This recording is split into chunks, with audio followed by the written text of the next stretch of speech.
Vous avez une idée de création d'entreprise et souhaitez la transformer? L'important à ce stade est d'agir avec méthode en vous posant les bonnes questions. Une bonne préparation de votre projet et un accompagnement de qualité sont des facteurs clés de succès pour entreprendre. Votre projet de création d'entreprise va vous amener donc à suivre des étapes et à revenir parfois en arrière pour ajuster votre projet aux réalités du marché. En matière de création d'entreprise, il ne faut donc pas confondre vitesse et précipitation. Il est nécessaire de prendre le temps de bien réfléchir à son projet personnel en amont, de faire le point sur ses compétences, de se fixer un cap, des objectifs personnels et d'identifier les différentes contraintes qui peuvent peser sur le projet. Il faut également quantifier les moyens et mettre en œuvre tout ce qui est nécessaire afin d'anticiper d'éventuelles difficultés. Êtes-vous vraiment en mesure de décrire précisément votre activité, ce que vous allez vendre, à qui et combien? Faites le point sur les éléments forts et les points faibles de votre projet en répondant à des questions essentielles comme quel produit ou service je vais proposer, quelles sont mes cibles et ainsi délimiter votre marché, la taille, la nature et les barrières à l'entrée qu'il conviendrait certainement de surmonter. Il peut être aussi utile pour certaines activités de tester votre projet, de vérifier l'attractivité de votre produit ou service auprès de la clientèle que vous ciblez avant cette fameuse création.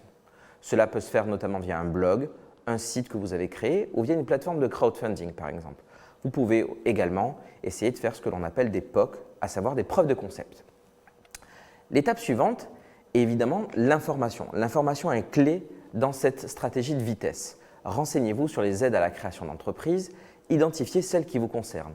De nombreux réseaux d'accompagnement se tiennent à votre disposition pour vous aider, et ce, quel que soit votre secteur d'activité. Les chambres consulaires, la BPI, l'ADI, le réseau France Active, le réseau France Initiative et d'autres réseaux très locaux sont à votre disposition. Ils pourront ensuite assurer un suivi post-création dans le cadre de votre développement. Ne pas hésiter à lister toutes les actions à mener afin de ne rien oublier.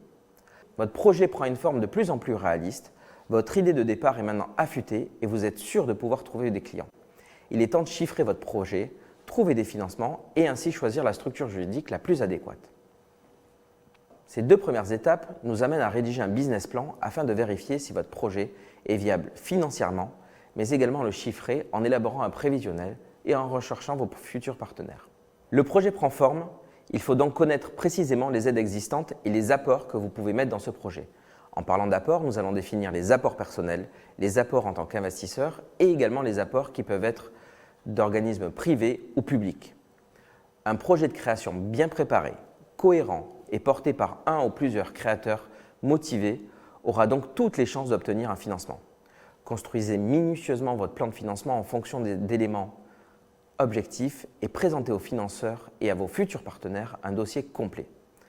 L'expert comptable est présent pour vous aider et vous mettre en relation avec l'ensemble de cet écosystème.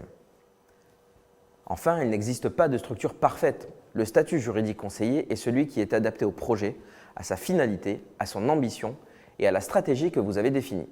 C'est aussi le moment de prendre quelques précautions juridiques pour prouver que vous êtes à l'origine de cette idée ou pour protéger votre marque, votre invention, les modèles, les dessins, avant de se lancer dans cette fameuse entreprise.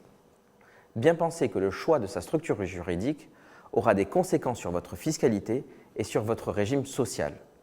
De plus, quel que soit le statut juridique que vous allez choisir, SAS, SARL, micro-entrepreneur, vérifiez si votre activité est réglementée, s'il existe des conditions d'accès au métier que vous souhaitez exercer. En fonction de cette réponse, si votre activité est commerciale ou artisanale ou bien libérale, les formalités de votre création, la catégorie fiscale de vos bénéfices et les organismes sociaux auxquels vous serez affilié seront différents. Passé toutes ces étapes, il ne vous reste donc plus qu'à procéder aux formalités de création pour les démarches administratives ainsi que les démarches juridiques comme le dépôt du statut, le dépôt de capital et les annonces légales. Ça y est, vous êtes passé de l'idée au projet d'entreprise, vous pouvez donc vous lancer dans cette aventure. Crofi-Corec vous accompagne dans toutes ces démarches et vous accompagnera ensuite dans vos démarches fiscales, sociales et entrepreneuriales.